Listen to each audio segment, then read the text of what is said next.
Most founders walk into a VC meeting thinking their job is to convince the investor that they're meeting with to see exactly what they see.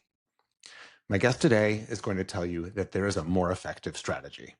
He says instead, focus first on understanding exactly who you're walking in to persuade and what might make that particular investor say yes or no, all before you've said a single word. Welcome back to Razor's Edge.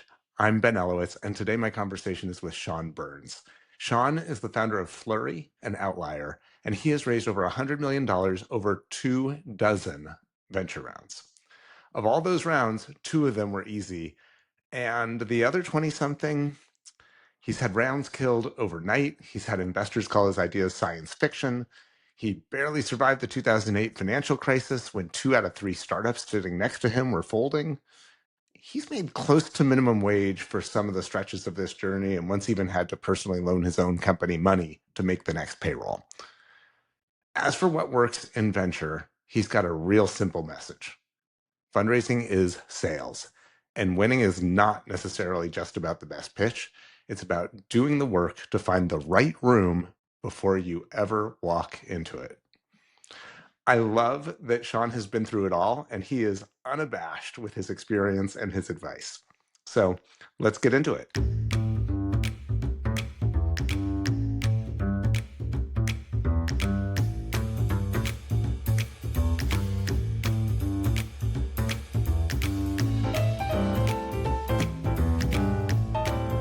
Sean, it's great to have you. I'm really excited to do this with you. I've loved getting to know you as we've been getting ready for our conversation today. I thought it'd be fun to dig in with a quick lightning round with a bunch of questions for you. First one, a favorite book or podcast that you feel like every entrepreneur should check out? It's an unfair question. I have my own podcast called The Startup Help Desk. You can find it at thestartuphelpdesk.com. So that's technically my favorite podcast, although I do listen to The Daily a lot just to stay up on events. My favorite book is a hard one.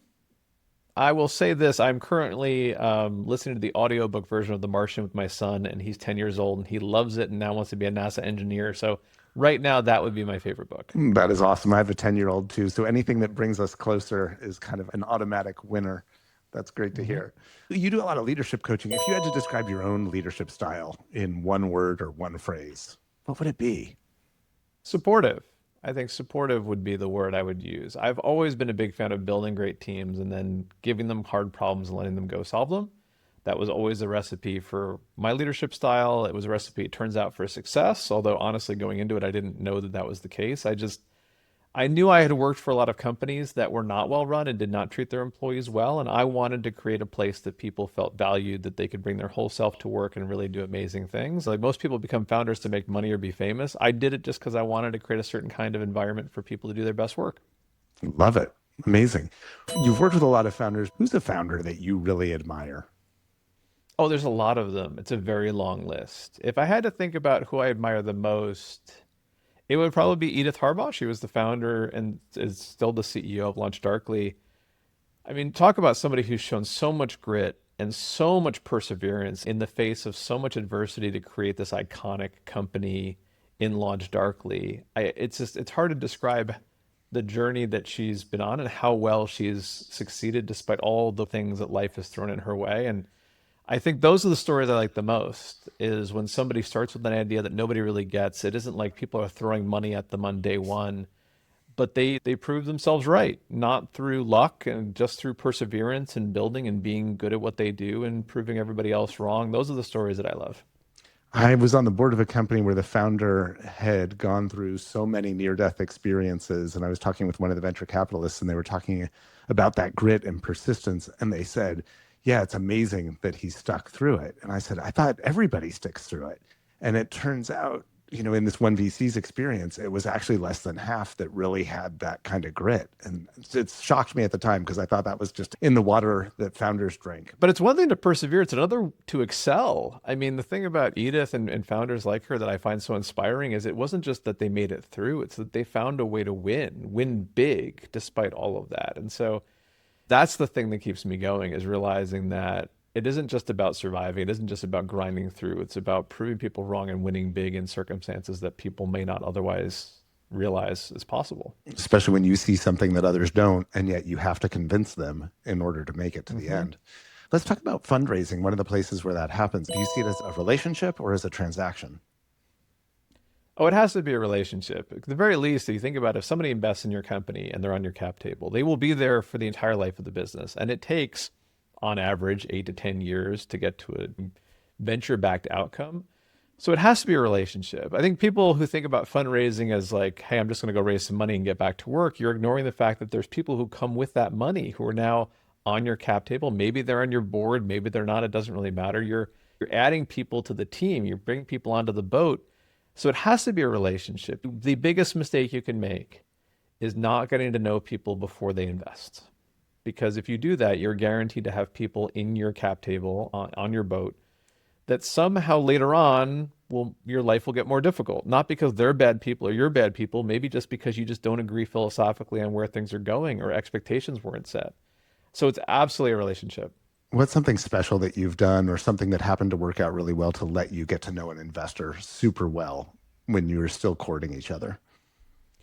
Oh, I don't think it's anything special. I mean, investors love to meet you before you're fundraising. In fact, they prefer to meet you before you're fundraising because that way they can see your progress leading up to your fundraising process. The worst time is to meet people during fundraising. So one thing I would always do when I was raising money, go out and meet the investors who might lead your next round right after you close this round. So you close a pre-seed, who might lead your seed? You close your seed, who might lead your A? Go get to know them now, 12, 18, 24 months before you need it, because that way you have a chance to figure out who you like to work with, start building that relationship early. And if you do it well and your company is doing well, hey, maybe the next round will be a little bit easier to raise. Yeah, we have an expression that we use for that I love. It's called preheating the oven. And the idea is that you're long before you're ready to go ahead and take the raise out, you've got the oven preheated in that temperature. But it also implies you're on the hot seat. It works on a lot of different levels. It's good.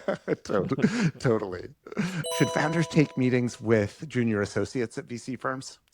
The very first round I ever raised was the Series A for Flurry. It was from DFJ. And the first person I met at DFJ was Shelly, who was an analyst at DFJ at the time. And she now has her own fund in 11.2 Capital. But I think a lot of this idea that you have to meet partners is a mistake. But it is true that if you don't meet a partner, you have to realize that the more junior people at a firm are looking for more reasons to say no. So a partner needs a lot of conviction to bring you to the partnership, but a more junior person needs to have absolute conviction because they don't have a lot of political capital. So if you do meet somebody more junior at the firm, you have to realize your path to raising from that firm is going to be harder than meeting with a partner. It doesn't mean you shouldn't do it. You just have to understand that going in. Yeah. In today's market, how many VCs do you tell a CEO that they should meet with when they first start their big waves of outreach? I will say this, I don't know that my advice has changed very much. I mean, the current market, we're talking about midway through 2026. AI is the hottest thing anybody's ever heard of since the last hot thing they've heard of and the last hot wave bubble that came through. Generally speaking, if you go out to fundraise and you meet, say, 10 investors and you don't get engagement, you don't get follow-ups, there's not a lot of interest, meeting with 10 more or 50 more won't help. There's something systematically wrong with your pitch. If you go out and meet with those 10, and it turns out 5 of them follow up and you have further meetings and there is one clear obstacle everybody gets hung up on, you might be able to fix that in the pitch. But in general, I don't know that it's a numbers game as much as some people will have you believe. You're certainly, if you're doing outreach, you don't want to talk to 1 or 2 investors. And it probably, to get meetings with 10, you probably have to talk to 15, maybe 20. But at some point, you know fairly early if the pitch is working and if it's landing, and if it's a matter of finding the right change to the pitch.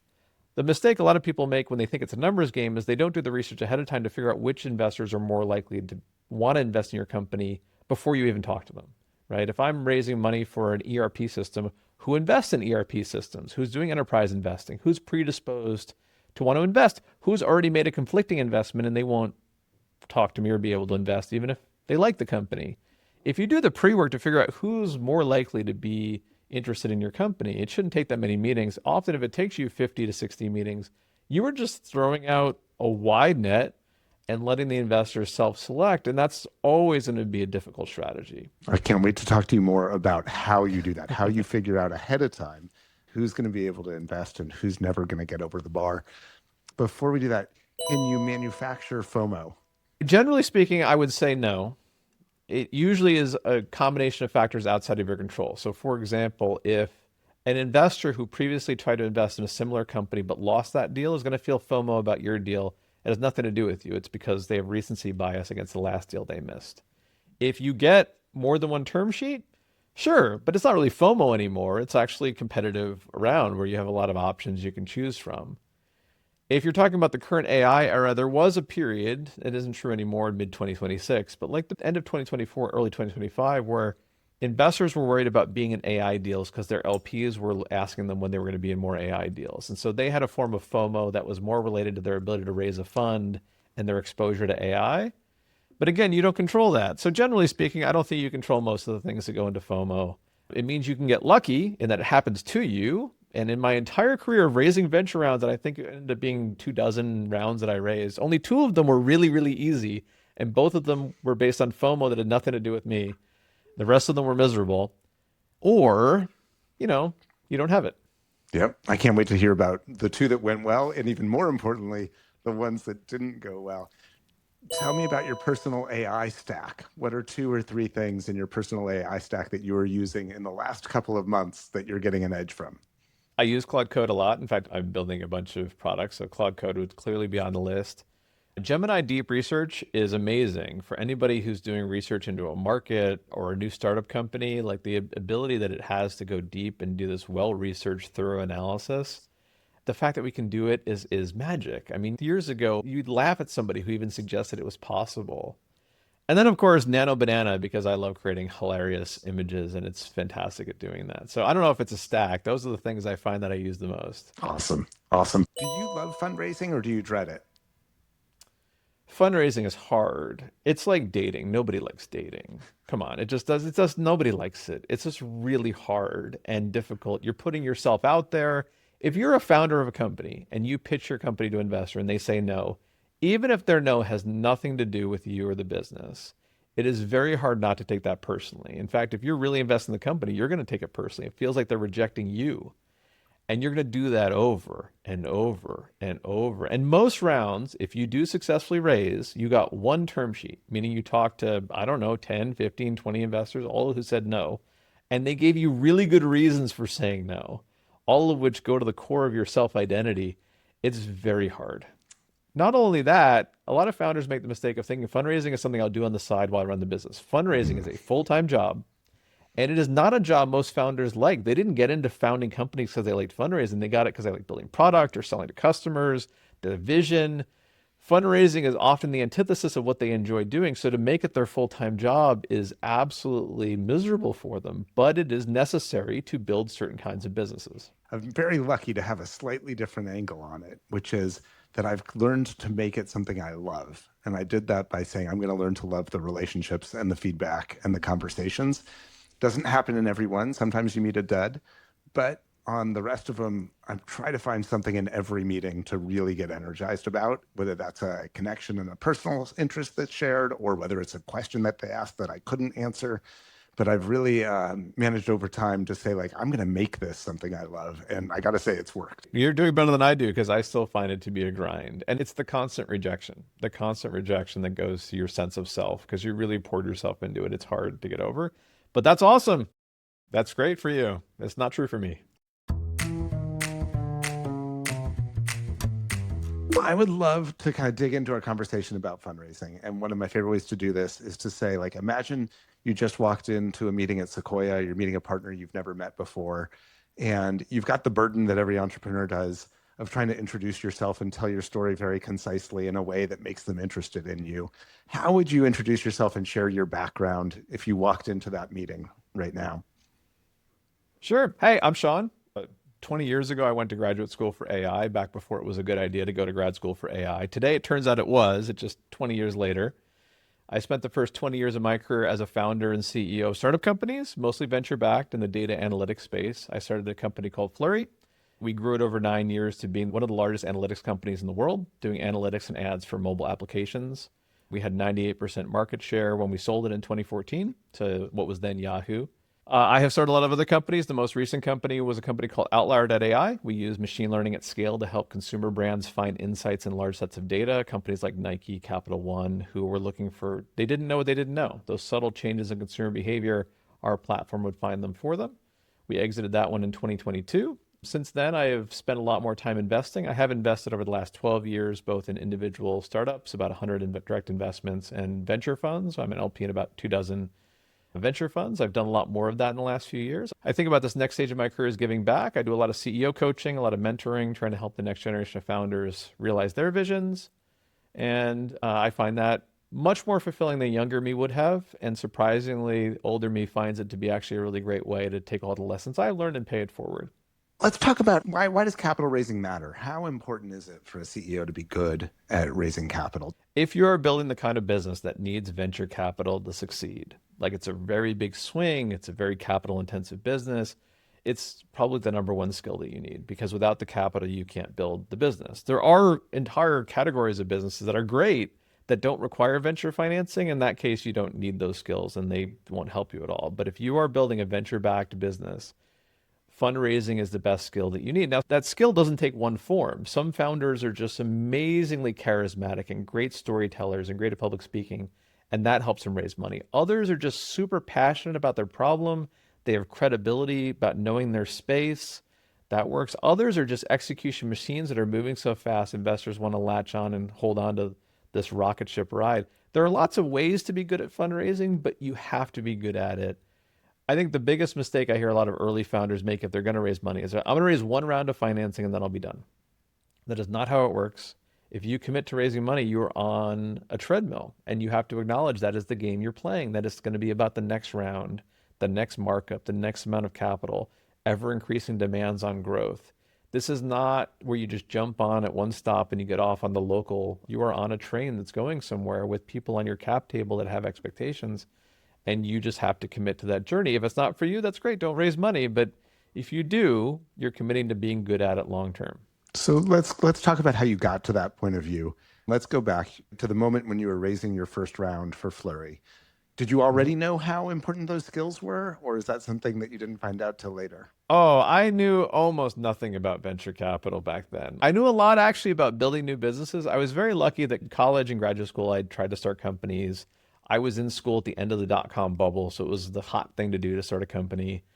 My first job out of grad school was working at Verizon in their e-business incubator, building new businesses for the phone company, which is actually great training for building products and launching new businesses. But I knew nothing about the venture ecosystem. And I remember when I first moved out to Silicon Valley, Jeff Crow at Norwest was great about taking time and meeting with me and the team and talking a bit about venture and how you fundraise. And I still knew nothing about what I was doing, to be honest with you. But the key thing back then is it's very different than today. It was so expensive to start a company because there was no such thing as Amazon Web Services. There was no SaaS.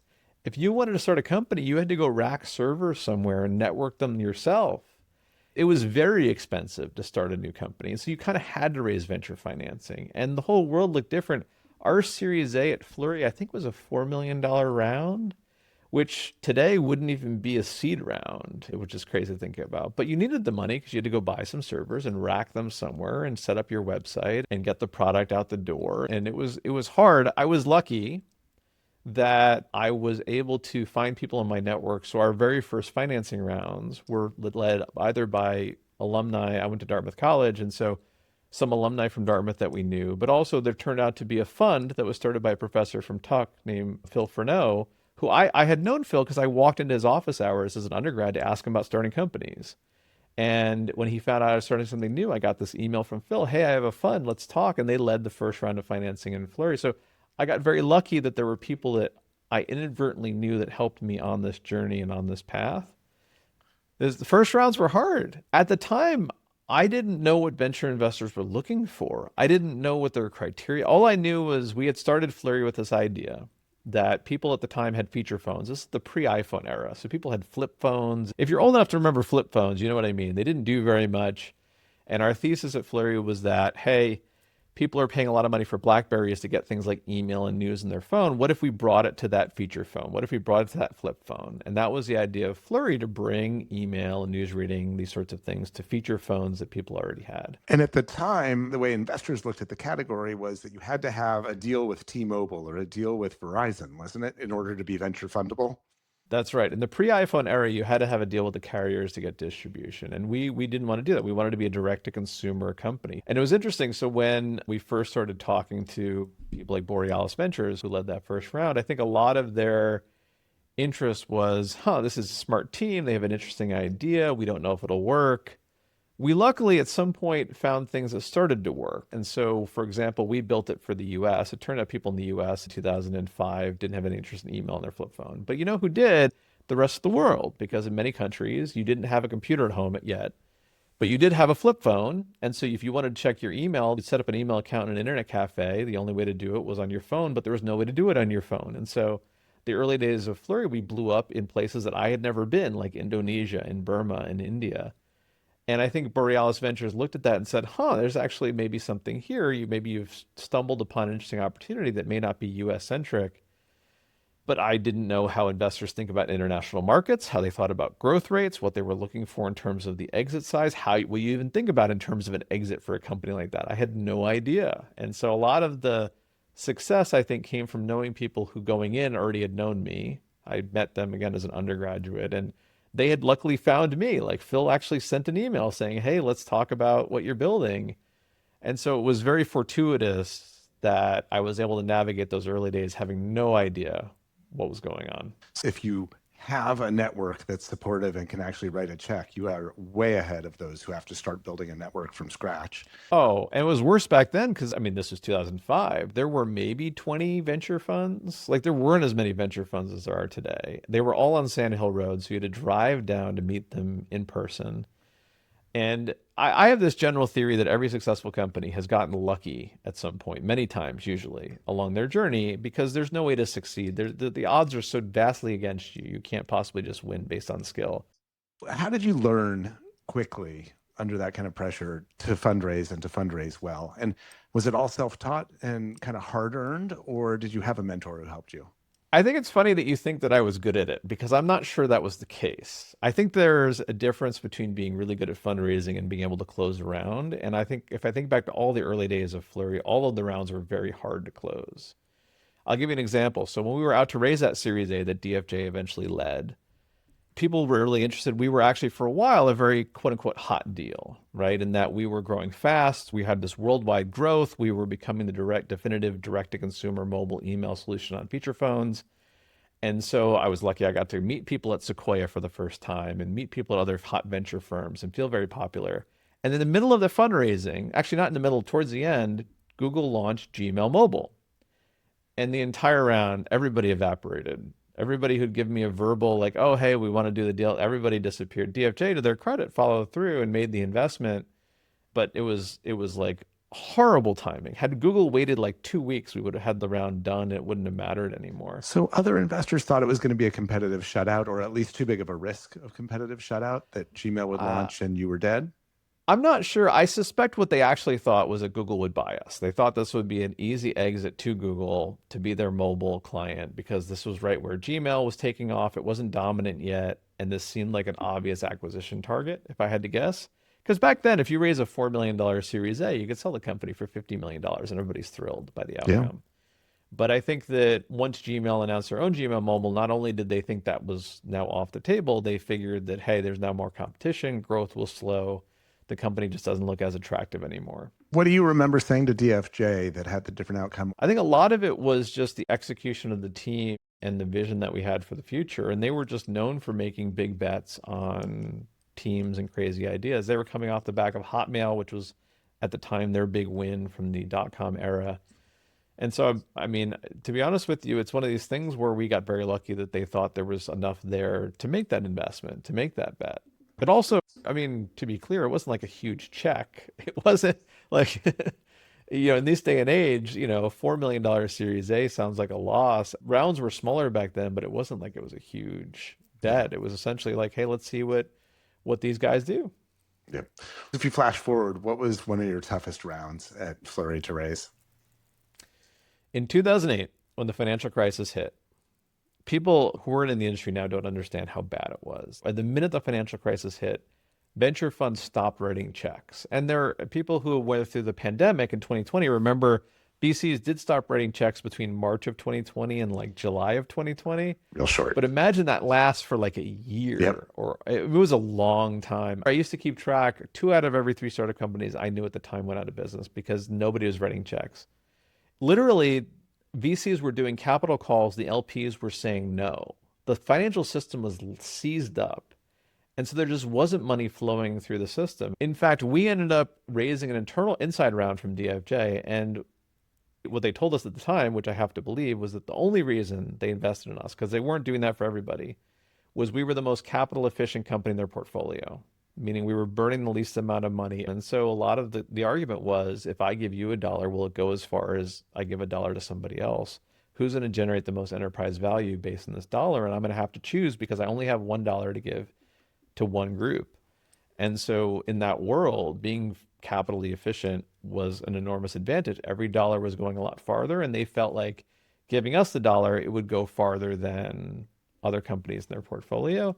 And it was true. I've always been pathological about keeping burn rates low. I believe burn rates only go up. So as long as you keep it low, you're in good shape. There are markets where the opposite is true. In fact, you could argue today's market, it's better to spend money faster to try to get more compute, to try to get bigger models, to get more market share. And being capital efficient is seen as a liability.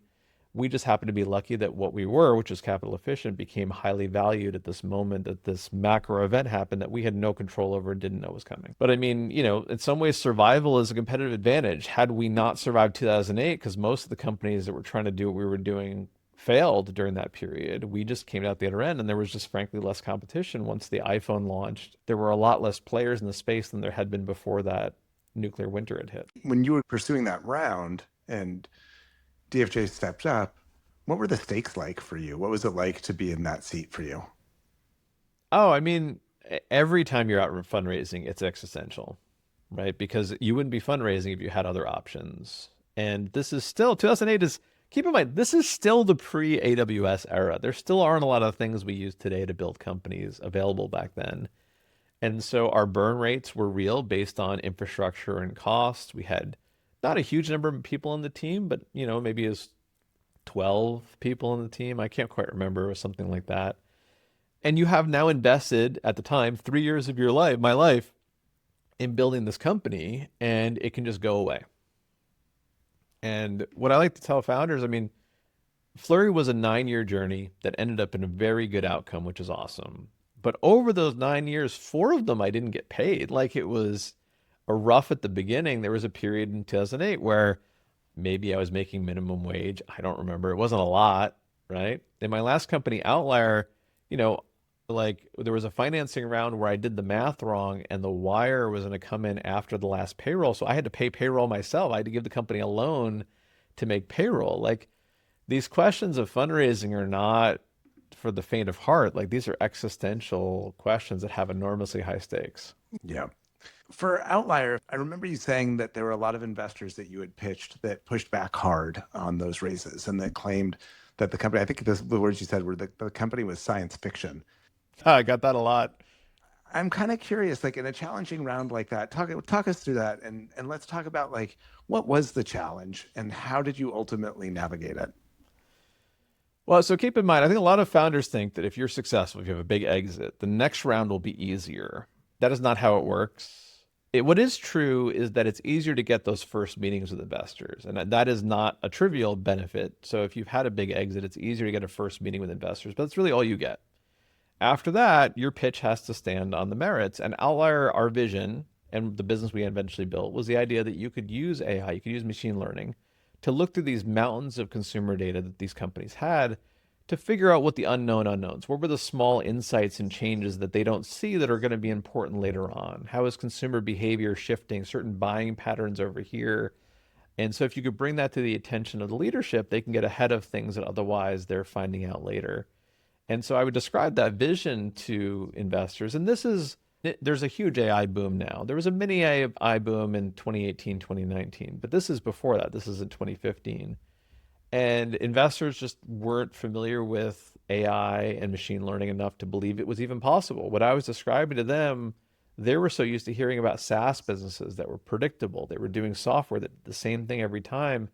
I got a lot of people telling me that what I was describing just wasn't possible. Software couldn't do this. It couldn't find these insights that humans couldn't find. It wasn't viable. I had a lot of investors tell me, hey, you're the mobile guy, because they remember Flurry. They were like, let's go do some mobile stuff. Do what you're good at, do what you know. And so, to their credit, First Round Capital, who ended up becoming the lead on the first round at Outlier, was at the time and still is a firm that believes in people first. And they were willing to take a flyer on Mike and I, Mike Kim, my co-founder, because they believed in us. And I don't know that they were fully convinced it was possible, but they believed that we believed it was possible. And for them, that was enough. And so that was how we got the first round done. But I heard a lot more no's than you would think. And I didn't have this free pass from having been successful, in previous companies. It was very much you have to prove on the merits that this deal right now is a deal I should do. Yeah, and venture's very cliquish about the belief of what success looks like when you pitch, right? And a lot of times it's based on heuristics more than based on actually looking at the company. So, like in my memory, until Snowflake started having huge usage revenues, VCs weren't that interested in usage revenues. They were much more interested in recurring revenues. And then all of a sudden, Yeah. Snowflake's getting enormous usage revenues. And they're like, well, where's your usage revenues? What I always say, and this is not a criticism of the whole industry, but venture capital is the most risk-averse capital class, which is ironic because they're supposed to be taking risks and they're supposed to be contrarian thinkers, but there's very little of that actually happens. There's a lot of recency bias, and we'll invest in whatever's working. During the SaaS era, we invest in more SaaS. Right now in AI, we invest in more AI.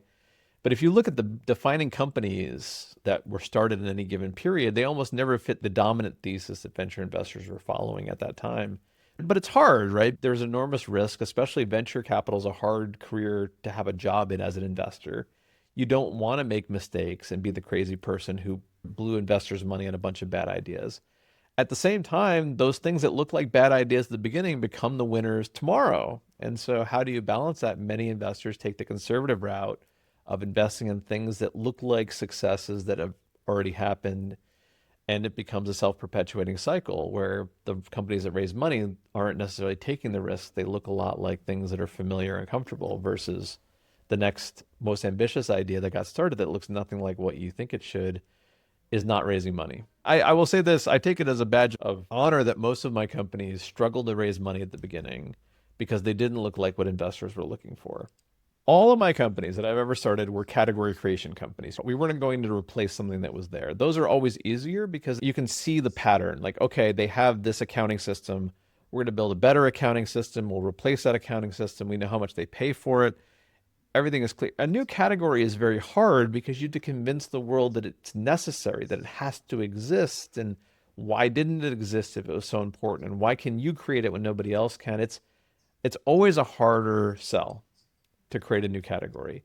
That is even multiplied further by the realization that most venture investors are not enormously technical founders. Like some of them are founders, they were the CEO or but not a lot of them were technical founders. And even if they were, they haven't been deep in the technology. And so you're asking them to understand the very complicated area of statistical analysis about building these multi-stage machine learning systems that we're doing. I mean, at Outlier, our system used almost every form of machine learning that you can imagine because you had to. There was no single form that could do exactly what we're looking for. But that's a lot to ask somebody to understand. It sounds a lot like technical risk. It sounds complicated. Meanwhile, here's another company that's offering to do at the time SaaS for hair salons. I get it. I understand hair salons. I understand SaaS. That sounds like a safer, less risky investment. So I understand where it comes from. It just ends up being that new category creation is a hard sell. Yeah, and people think of investors, the venture capital investors, as prophets and oracles who are going to be telling the future. And increasingly, they're much more like traders who are looking for signals of momentum. That's because the market has changed, and they used to be able to go deep on companies, and there weren't so many crossing their desk. And now it's much more trying to predict what the next Series N+1 investor is going to think of the company. So it's also changed as the LP dynamic has shifted a lot. So back when I started fundraising in 2005, there were only a few venture funds. And largely LPs like the Yale Endowment, which led the way on this, were just looking for exposure to venture. What happened over time is as more and more LPs came into venture, they became more and more venture funds. LPs started wanting them to be thesis driven because they didn't want to invest in more than one venture fund that were doing the same thing. They wanted isolation, they didn't want overlap, they wanted more exposure. So it led to the rise of thesis driven investors who were saying, we invest in financial software selling to the Fortune 500, for example. Now, the problem with thesis driven investing is that it's a fancy way of saying you can predict the future, that the defining companies in the next 10 years are going to be in this part of the world you've chosen to fish in. But that's what LPs wanted to give you a dollar. They wanted to know what your thesis was, to realize that you didn't overlap with their other investments. And so venture investors were forced into this kind of game that's very hard to win, which is trying to predict the future. It just turns out nobody's good at it. The best investors of our time, Sequoias, benchmarks, are not thesis driven investors. They look for the best investments based on the merits of those investments at the time. But thesis driven investing became the dominant form of investing for reasons that were based on the incentives. And it's interesting because when you see a lot of firms, when they're promoting the quality of their investments, they talk about who they followed or who they Mm-hmm. invested along with to Mm-hmm. kind of create that sense of safety that makes them impervious to the LP attacks. It's like that way you're not going to be in Mm-hmm. trouble for doing it because so and so did it as well. And that worked for a while. It is not working anymore now that it's been so long that the venture firms haven't generated cash returns to LPs. The DPI, which is the metric venture that LPs want, which is how many dollars do I get back for every dollar I invest in with you, has been artificially low for so long because venture companies just aren't exiting in the way that they used to. It used to be when I started my career, a venture fund had a lifespan of like 10 years, and you could extend it for a few more, but really that was the idea, as a decade-long investment. Now it's 15. And honestly, those 15-year funds will probably become 17-year funds. That is a long time to have your money locked up as an LP. But it also means that their incentives change, which change the incentives for the venture investors, which change the dynamic of venture capital firms. So we're talking about raising money as an entrepreneur, and we end up talking about what's it like to be a venture investor. How helpful is it to you and the companies you advise and the companies you've built to be able to think like a venture investor? It's not substantially different than, for example, selling a customer. Like if you're going to sell to an enterprise customer, you have to understand that buyer and realize a lot of times an enterprise buyer is buying for reasons that have nothing to do with you. Maybe they want to get promoted or they have an internal political battle or something else.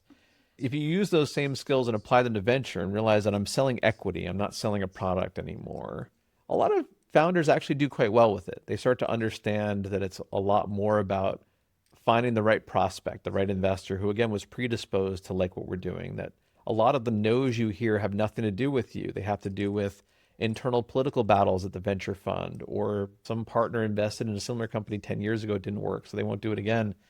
Yeah. And those skills become highly portable. And I think the good founders that really understand their customers well, when they realize that fundraising is a similar problem, put those skills to work and do well at it. So I don't think it ends up being highly divergent. The difference is, I think it feels unproductive for people who are used to feeling productive. You're doing a lot of meetings, a lot of investors to get one yes. For the same reason, a lot of founders think that hiring feels unproductive because you interview a lot of people to just hire one person. And that feeling of productivity, it hits a lot of people very hard. They want to feel like they're moving fast, they're getting a lot done, and these activities don't feel productive. As a result, they end up burning out on them quite often because there's no positive feedback loop that the hard work is leading to the outcome that I want until it's already done. What are a couple things you do to filter investors to know who to talk to? Well, I think one of the things that founders do constantly is they try to make it really easy on the investor. They're like, oh, hey, listen, I'll come to you. When works on your calendar? I'll be flexible, all that kind of stuff. Because it's so hard to get investor meetings. You feel like you have to make it as easy as possible on the investor. What I used to do with Outlier, for example, is I would say, hey, there's an investor who's interested. Maybe I've talked on the phone once. Let's meet in Oakland. I live in Oakland, by the way. And it turned out to be a great filter because only the investors that were really, really interested would come to Oakland. Everybody else wanted me to go to their office in San Francisco or down on Sand Hill Road. And then I knew that they weren't really interested. They were kind of casually poking around. So adding a little bit of friction in the system lets people self-select who really has passion and interest and who doesn't. The second thing is it's not that hard to figure out who's predisposed by looking at what kind of things they invest in, right? I was looking for somebody who had invested in the analytics space and data-driven companies, who had some exposure to the kinds of customers, not a competing product, so to speak, but like large scale consumer brands. So they understood what kind of problems those brands have and why this would resonate with them. And if you do the work to figure out, okay, this is the kind of companies this investor has invested in, here's some interviews they did about certain markets. Okay, these people are tending to seem to like what we're doing. They're probably more likely than a random investor to appreciate that this would work. The other thing is you can ask. This is the thing is if you meet these investors or you meet founders, you find a founder of a company in a similar space, who do you recommend I talk to? Who really seems to be deep in this space? It always amazes me how often people don't ask. Nobody's going to say, "Oh, hey, here, let me introduce you to 10 investors," because nobody does that. But they'll say, "Listen, who are the people I think know the space well?" Well, boom, boom, boom. Here's three people that I think you should talk to. A lot of founders feel like they can't ask because they're lucky to have the lead at all. And so they Hmm. just kind of have to follow up on it. And I think the most savvy founders, one of the top raisers that I talk to, is actually trying to ask the question ahead of time of who's going to get over the bar in the first place, because otherwise it's not a great use Yeah. of my time or their time. And I'm not going to walk away with a high NPS from the meeting anyway. So why bother?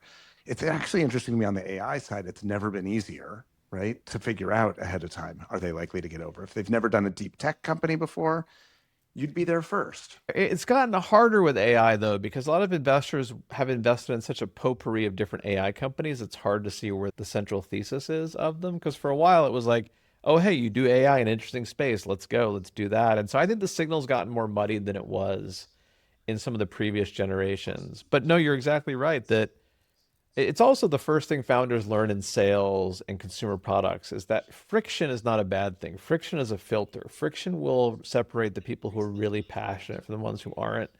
And the reason that a lot of founders are afraid to launch their product until it's perfect is they don't want people to dislike it. But my argument is the people who desperately want your product will not care about being perfect. They will gladly use the imperfect, broken first version of it.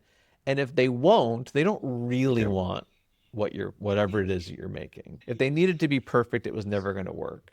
The other thing I wanted to talk to you about is storytelling. You've done Mm-hmm. a lot of work on storytelling and you work with a lot of founders on storytelling. You've done classes. And I wonder what are some misconceptions and some big learnings that you've had? I started teaching the class because I got frustrated about how many great companies were not raising money because their storytelling was bad, and at some point it shouldn't matter. And if you have a great business, great fundamentals, your storytelling shouldn't be the difference between raising and not raising, but it often is. So here's the three things that you should take away about storytelling. The first is when you pitch an investor or you pitch as somebody for selling your product, everybody goes in thinking my goal is to convince you. I'm going to give you a lot of information. I'm going to knock down all the points. And if I hit all the points, I'll get a winning grade and I'll move on to the next round. And that is not how it works. The way that it works is that most investors, hear 5 to 6 pitches a day, every week, every month, all year. Your job is to be remembered. You want to stand out. It is not about how much information you convey. It's about do you give them one thing that hooks into their brain that they will remember at the end of the day, at the end of the week. Because if you can do that, you have a chance to get to the next round and spend more time with them in the next round. But your goal is to be remembered. And what is it about your story that's so unique and so interesting that it will latch on and not let go? The second is people think that, oh, I have 45 minutes or 30 minutes with this investor. I'm going to just plan out and make use of it. And that is not true. You have around 2 minutes in the very beginning of the meeting to get their attention and earn the right to hold it for the rest of the meeting. And if you don't earn that at the beginning, they'll be on email, they'll be thinking about something else. The rest of the time ends up being theater.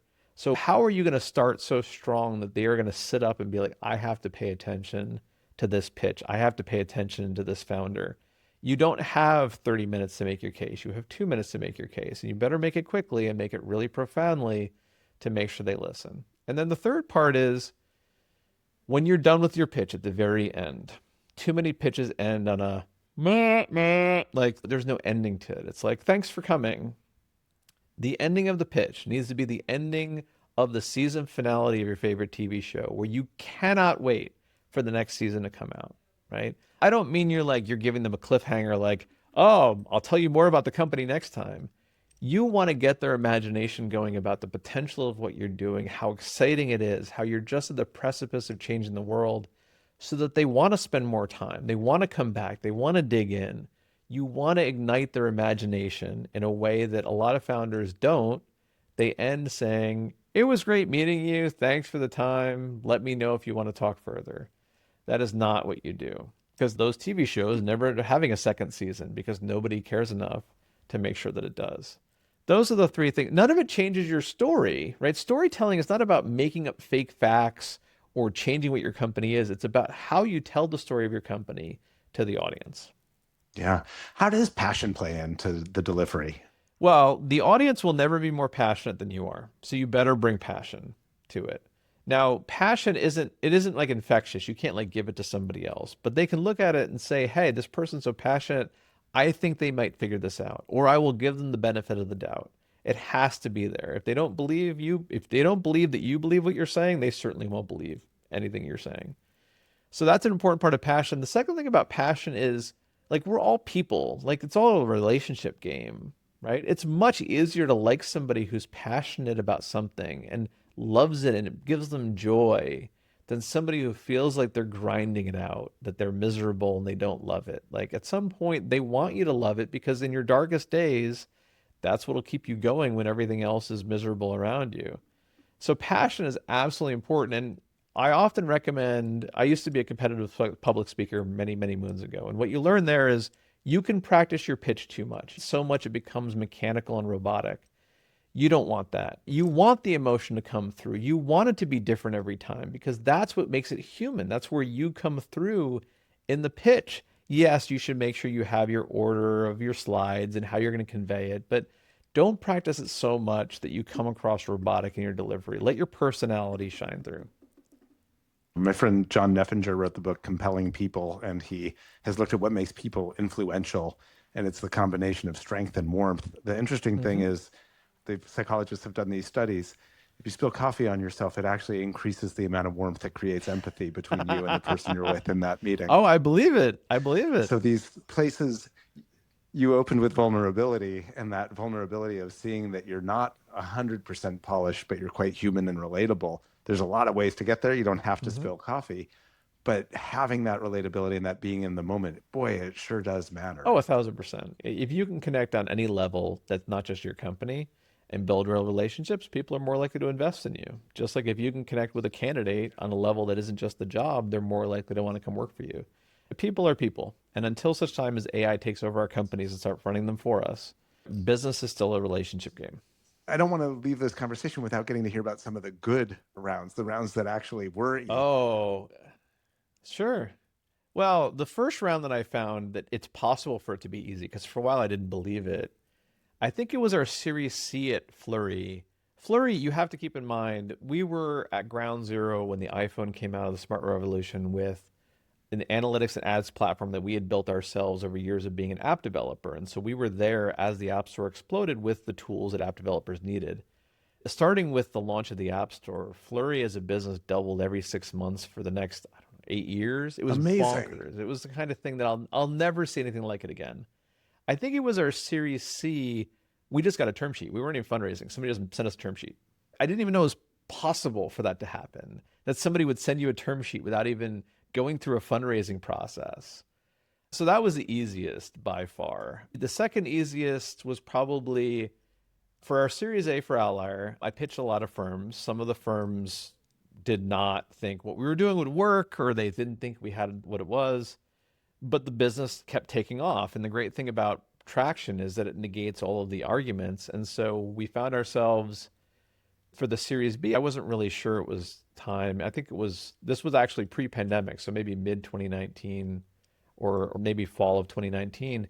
And a bunch of the investors that I had pitched the Series A who had said no got very excited, and we ended up had a preemptive process, and I ended up having to run around trying to figure out how do you raise money when the investors are coming to you instead of you going to them. And we ended up closing a great round, thankfully, right before the pandemic hit. But it was very abnormal for me because I'm used to having to go to the investors. I'm not used to them coming to me preemptively trying to get us to fundraise, trying to move a faster process. Like usually you're pushing the investors for them to pull you and say, "Hey, let's get you the front of the partnership next week." I'm like, cool, I just need to put together a pitch because I don't have one because I didn't think I was fundraising. That was a great experience too. What did you take away from that totally different experience that actually you've used again with other entrepreneurs? It's an unusual circumstance to have investors chasing you, Mhm. but are there ways that it helps you inform fundraisers that are more typical? Oh, sure. Nobody will preempt your round if they don't know you. And so partly why it was even possible is they had gotten to know me at the Series A process, and we'd spent time and we'd stayed in touch and we kept talking. And so that was part of it. The second part of it is, I mean, if you have the traction, I think that year, 2019, I think Outlier grew 400% or something. It was one of those years where you just flump, like you're just everything is going nuts. And traction is the greatest fundraising pitch ever. Like if you have the traction, you almost don't need anything else. But you also, this is the third point, you want to make sure you time things well, right? So the fact that we had raised a Series A and I'd gotten to know the investors and there'd been a bunch of time for them to track our progress. And then this huge year came upon us. And then we decided to do the preemptive round because had we waited, by the way, and the pandemic had hit, we probably could have raised in later in 2020, and arguably we might have raised more. But between March and July, there was nothing. So we got in right at the right moment, right before all that stuff shut down. The timing matters too. And so if there's people who are interested, you don't wait. You don't put them off and say, thank you, but let's come back to that later. You act while they're interested. Because if you have an investor interested, anything to take their interest elsewhere. Maybe they're not less excited about your company, but somebody else comes along that they're more excited about, or something macro happens that affects everyone. So you have to be willing to adjust your timeline based on what the world is telling you. You can't always dictate your preferred timeline. I wasn't planning on raising the Series B for a while, but you know what? You have a bunch of investors on your doorstep that are eager to work with you. You make the time. Yeah. We were talking about the financial crisis. I raised around in early 2008. And we did have this sense that the clouds were getting awfully dark as they were kind of moving in. And there was no question that it sure would be better to have some cash. And so even though it wasn't necessarily the perfect moment for the company arc, it was in the market Mm-hmm. too. And the company was in a great position of strength. We raised a great amount of cash and actually kept that cash for probably 5+ years. If you can time it right, if you can say, hey, I'm in a good moment now, raise it when I don't totally need it, boy, is that an advantage. And that's a lesson right there. If you raise a round, you do not have to spend it. And that is something I think enough founders don't understand because the investors want you to spend it. They'll push you to spend it because if you spend it, you have to go back to them for more money. Investors have the most influence and most control of your company when you need money. If you raise a round, but you don't spend it, you don't need money, you have the most control of your own business. So I'm not saying you should raise a round and sit on it because obviously that would be inefficient, but you don't have to spend it. If there isn't a compelling reason or you haven't quite figured it out, don't hit the gas. Be patient. The money is there. If you hit the gas at the right time and things take off, more money will be there, but spending more won't increase your chances of making that happen. Love it. I want to go ahead and wrap up by asking you if you take all of the wisdom you've accumulated, is there anything of a golden rule or a kind of highest order principle that you found that is kind of most helpful to guide entrepreneurs to a good fundraise?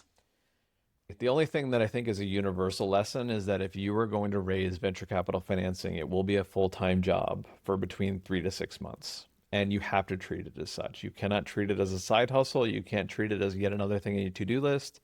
If you are successfully going to raise a venture round, it's going to be a full-time job for 3 to 6 months. If you're very lucky, maybe like a few of the rounds I raised over my 20 years were faster than that. But generally speaking, you have to go into it with that expectation. Yeah.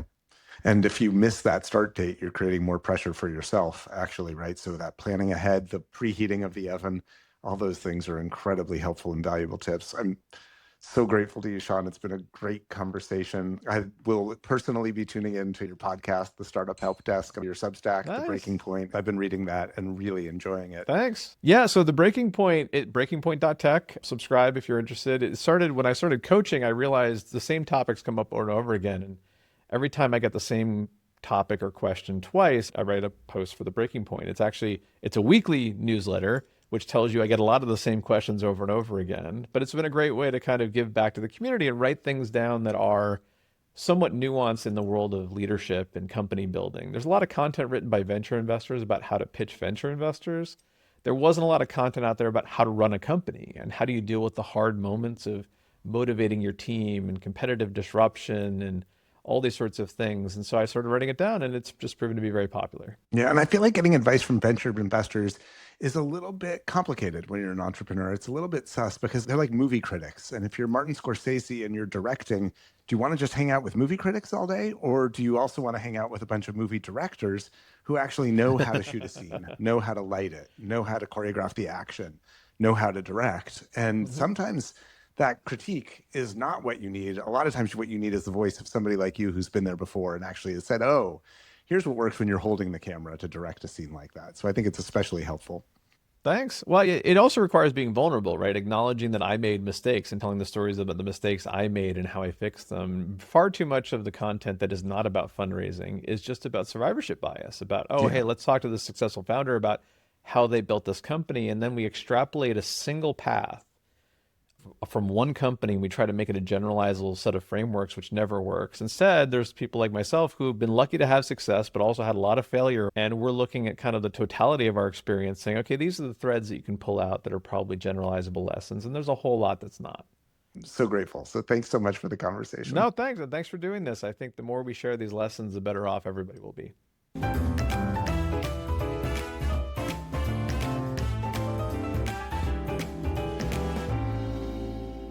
The thing that sticks with me from this conversation is how much simpler Sean makes it sound.